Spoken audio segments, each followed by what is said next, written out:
cause this is gonna get swifty! Yay! Wah! Okay, I'm back. I'm pretty sure some of you have seen my latest and previous R&R vid, which I've made out of frustration, laziness, and extreme mehness. I feel absolutely terrible and wasn't at my utmost performance in delivering the classic special hint of R&R-ness.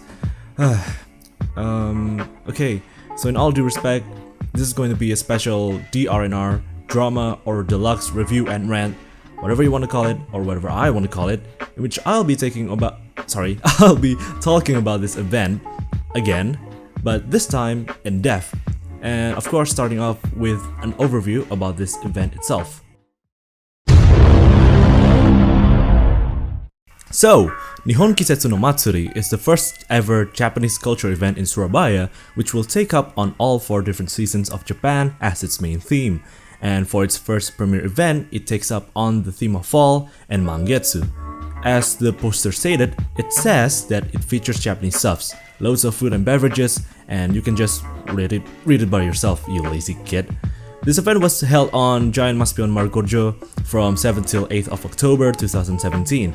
Supposedly, it should have started from 10 o'clock in the morning till the end, well, until the whole place is closed and shut down.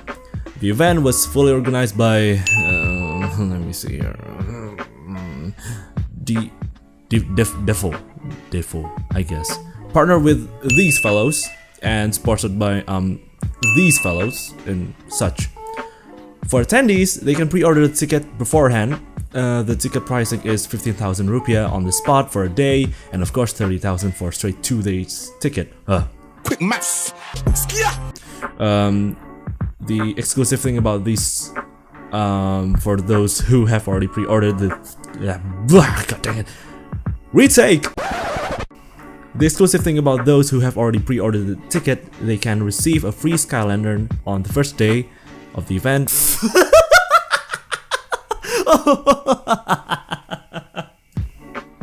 And that's it. Oh, and for the very first few 100 people who wears a yukata or hakama on the first day will receive a free entry. And for the rest of you get meh. And as for any other, and just like any other Japanese events, there are loads of contests which are held here, such as one, mascot fan art, in which the winner will be contracted or become an additional creative team for the event, I guess, and the mascot will be featured permanently as the main icon for the rest of the event. Anime band contest, in which participating bands must compete in a duel of in which they perform anime songs from 2014 to 2017. And a fashion show contest. I don't know what fashion show contest. I don't know what do they mean by holding a fashion show contest. Oh wait, wait, I got that wrong. The fashion show contest winner will be featured and become the main mascot for the whole event. I don't know how that goes on. Moving on. Seiyu contest, Ogui eating contest. Ogui eating contest. It's an eating contest, people. They have to eat loads of ice creams on a hot day. God bless their throats and stomach. Roleplay cosplay, which it was just a regular cosplay contest. Yosakoi contest, which didn't happen. How and why? Please explain. Thank you. And photography contest. And they did promise a total price of 13 million rupees. Yeah, which sounds not too bad. Nice. So, overview's done. Let's get on to the classic recipe that makes R&R so spicy. Yeah, moving on to the pros. Pros? What pros? I'm kidding. Even an event as disastrous as this should have some pros, right? Right? In my point of view, as I've stated lazily in the previous video, this one, almost every bit of the pros at this event lived up to its expectations on the second day of the event. So, it has a decent staff coordination, which suddenly gone way better at the second day. They did manage to change up the layout of the venue to make sure that the ticketing and contest re-entry booth were nicely placed. This time, they put it inside the main stage. Oh, thank God! Which is an absolute props to you guys. Yeah, bravo. Yeah, there's nothing more than I love in an event to see a well-organized staff wearing matching uniform. It looks just so professional by slight standards. Moving on. Secondly, since day one, some of the food tenants did sell various delicious meals. There was this one stand that sells a lasagna which could make Pizza Hut cry and go back home to wherever they came from. It's great to see that there were a vast choice of food stalls that sells many kinds of food and not just your typical usual Japanese foods and drinks. Third, day one of the event was saved mainly by the last minute performance of Ichiban and Kiseki, which put on a decent performance. But on the other hand, day 2 was elevated into an event which only feels by the special performance of Zenith and Bakachan. Ow! Fourth, I love the way that they utilized a cute and simple bracelet type ticket which had an extra couple of this kind of barcoded stamps. They didn't even have barcodes scanner on the place, but they included barcodes on the ticket, which you can trade in over for a free ice cream. Now that I've done pointing out the pros, time to get on with the cons. This is gonna be a while. Cons. The whole concept and theme. Look, if you're really betting on making a decent fall event, you could have at least tried to adjust it well enough with the place you're putting it on. It's already this hot in Surabaya. It's basically the second coming of summer during the middays on every day. Now let's go back to the main concept of this event. Fall. Which means falling leaves, a slight gust of wind, and the weather starts to get more chilling. But it's Surabaya we're talking about. Putting up an outdoor fall theme event on a city which reaches 35 to 40 degrees Celsius temperature on midday is ridiculous. It's hot. You could have managed to make the event inside. Okay, moving on. Ticketing. They did promise us that for those who have pre-ordered the ticket beforehand, would receive a special free lantern that will be fired up on the night of day 1. For some reasons, it was scrapped ultimately.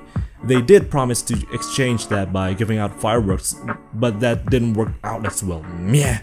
And also, the first free 100 entry to those who wear a yukata or hakama scrapped out entirely from the paper. The ticketing booth itself was poorly placed behind a food tenant, which leaves attendees had to smoke out some of the charcoal puff while standing in the midst of the dire Surabaya heat wave, whilst waiting for the ticketing staff to properly work. The horrible time management. Remember that poster from earlier? They've stated that the whole event would have started from 10 o'clock sharp for 2 days. But guess what?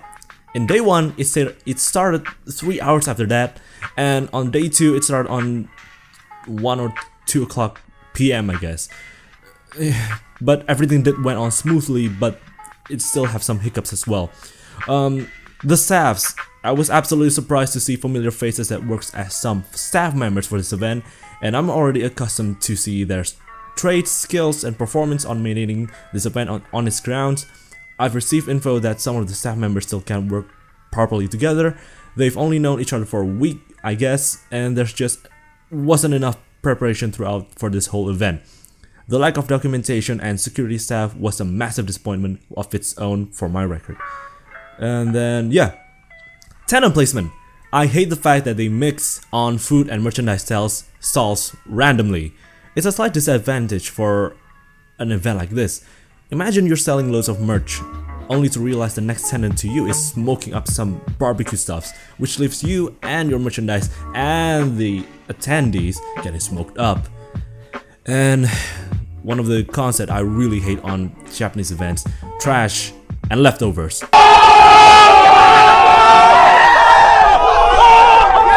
There weren't any trash bins or trash bag to be spotted around the whole event, and many people there keeps on throwing and leaving stuffs around like it's nobody's business. Well, guess what? It is! Trash and leftovers are blah. Okay, moving on. That one special performance guest. Now, don't get me wrong. I was amazed at the dance going on for delivering some original ska-ish rock songs, which I kinda enjoyed it. It was good. But to me, it didn't fit perfectly with the whole fact that this is a Japanese event. I was hoping they would cover up some hype songs, and only to come up with the fact that they covered only one Naruto song. Worse, it's a Naruto song that didn't manage to be a hype track. I didn't even know it was a Naruto song until one of the audiences mentioned about that. And moving on again. The fact that it's an outdoor event. I have to be honest with y'all, an outdoor event is surprisingly fitting for a loud concert Budokai kind of event, in which this event had. But the fact that they tried to put on a romantic, cozy fall theme on a spot which was hot as well. Sorry, hot as hell. It doesn't mix well. It just doesn't mix well. A poorly managed advertising. There were only two main social media that this event used properly. It was Facebook and Instagram. There are many social media platforms which you can use to gather up people and share about your own event, and let the other staff members to get hold on administration for controlling the media flow. Don't just put all of the social media advertising upon one staff member, which he or she doesn't have update on the whole event regularly. Either way, you'll just end up making your whole event dying slowly. Event planning. Event planning. Now, the fact this event took place at the first week of October, which was, to me, it was a mistake, time-wise and event-wise. It just so happened that the nearby JX International Exhibition building was holding the Big Bad Wolf event. Try saying that, Big Bad Wolf event. It just feels nice on your tongue. And there was another event over at Spazio. I don't know what that was. Okay, so of course technically speaking, that this event would get slightly overshadowed. And besides, if somehow this event would be held at perhaps the last few weeks of October, which is right now, and utilizing the Halloween theme, it would have been a much more promising, wholesome concept. Surabaya may enter its rainy season and the weather would be slightly colder, but the whole fall nuance would fit properly with it, and the whole staff and organizer could have prepped on a much more steady event because they have plenty of time to work on it. I was also disappointed by the fact that the Night Skyliner bit was scrapped as well, but it was for a good reason. I mean, you can't just randomly flew off Fireliners at the midst of a populated surrounding. Who knows where they might fall on in the end, right? Then they did try to compensate them with giving out free fireworks, which was scrapped as well, but at least they did manage to promise a firework party during Zenith and Bah Kacang's performance on the next day, which is good enough for me. Now, heading on to the last bit, which is the final scoring. Now, I did give this event a 5.4 out of 10, which is a total sum and average of both days of the event, 4.4 out of 10 for day 1 and 6.8 out of 10 for day 2. Quick maths. But then again, I would like to add a slight additional point for the total score of this event into a 5.8 out of 10, just because I feel bad about the whole event and I wanted to give a slight additional pat on the back for the extra hard work that this event had tried on giving. I did have a huge expectation towards this event and wanted to see it grow and become a fully fledged, decent Japanese culture event in Surabaya. In a nutshell, this whole event was a slight clusterfuck, but it did manage on holding on to its ground, becoming a modest event for every part of the whole community to attend and enjoy, not only restricted to Japanese culture fans, but for majority everyone that went onto the event. Now, let's get on with the brand new segment which I love to call the drama portion. This brand new section will be mainly pointing out some WTF moments, personal rants, and pipe bombs that I have for any review for events and stuff that I'll be doing in the future. It's an additional spicy rant that I would love to pinpoint out for all of you to get a fully fledged look on to how bad or good was the event I attended. So for Nihon Kisetsu Matsuri, I did have some slight issues with them, starting with... Now I get it, that this contest restricts the whole contestants to only cover and or perform 2 different anime songs from the year 2014 to 2017. Note the fact that they could have used any anime songs, whether it's an opening, ending, or insert songs from any anime that was shown from the year 2014 till today. But what do the majority of the contestants choose to perform? Chose to perform this. I see that you guys tried to play it simple and easy by choosing one of the hit anime songs of the recent year that should be easily covered as well. But damn it, from those 3 years there were many decent opening songs. There was this one band that managed to cover 2 R&R songs, if memory serves me right. Props to them.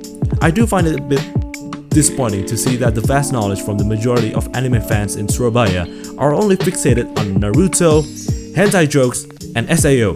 That's it! The Japanese anime itself are still progressing and growing to this day, and there are many hidden gems and decent hype shows to come. And I get it that the easy way out for attracting fans is to perform or choose out a topic which somehow and should have been easily well known by the anime community. A slight opinion and tip from myself to any of you who wants to participate in a anime band competition or a Japanese karaoke competition, choose out a song that has 2 out of these 3 main factors. 1. It's from a fresh and or hype anime of this season or the past few seasons before. 2. It's a classic song from a hit anime that people do know and watch. 3. It's a song that you can actually properly play and perform. Don't just go out and try to perform hype and difficult songs. Leave those stuffs out to the pros. And I gotta say, some of the rules that they use on this contest were a bit shadowed, because there was this one band consisting of kids. They were performing, if I'm correct, they were performing Pegasus Fantasy, which is a Showa anime, but the contest itself says that you should perform anime songs from the year 2014 to 2017. The audience and attendees, stop throwing away trash like it's none of your damn business. God damn it.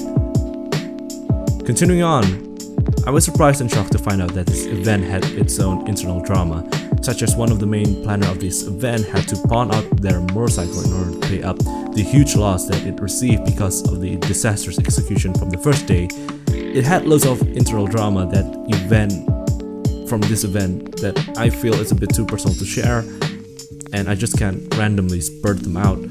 For all I do care, I would love to put D4 organizer and Giant Maspion Square on my blacklist of, well, the blacklist is a don't even bother to go that event if it's held or being organized by them list. Get your shit together, and only if you guys could manage to improve better in the future, I may whitelist you guys back. I did say previously that I don't want to state out the internal drama that they have had, yeah, good.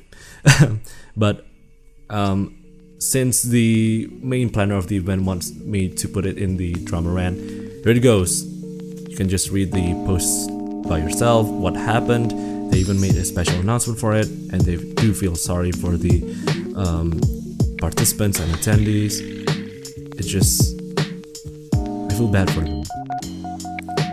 So as for Nihon Kisetsu Matsuri, I look forward to what you guys can produce and come up with for the winter theme event. Hopefully it'll all turn out to be better. And again, thanks for everyone to stay tuned on this extensive and much more fledged definitive R&R for Nihon Kisetsu Matsuri Fall 2017. I'm sorry if I have to use English because I do feel I need to improve on my quality and to make it slightly international. So I want to expand my global market as well. I'll try my best to upload contents regularly nowadays. So short announcement, I'll be attending these 2 events right here for November. Be sure to check them out since they're on my new hit list for the R&R segment, because trust me, R&R segment is back, baby.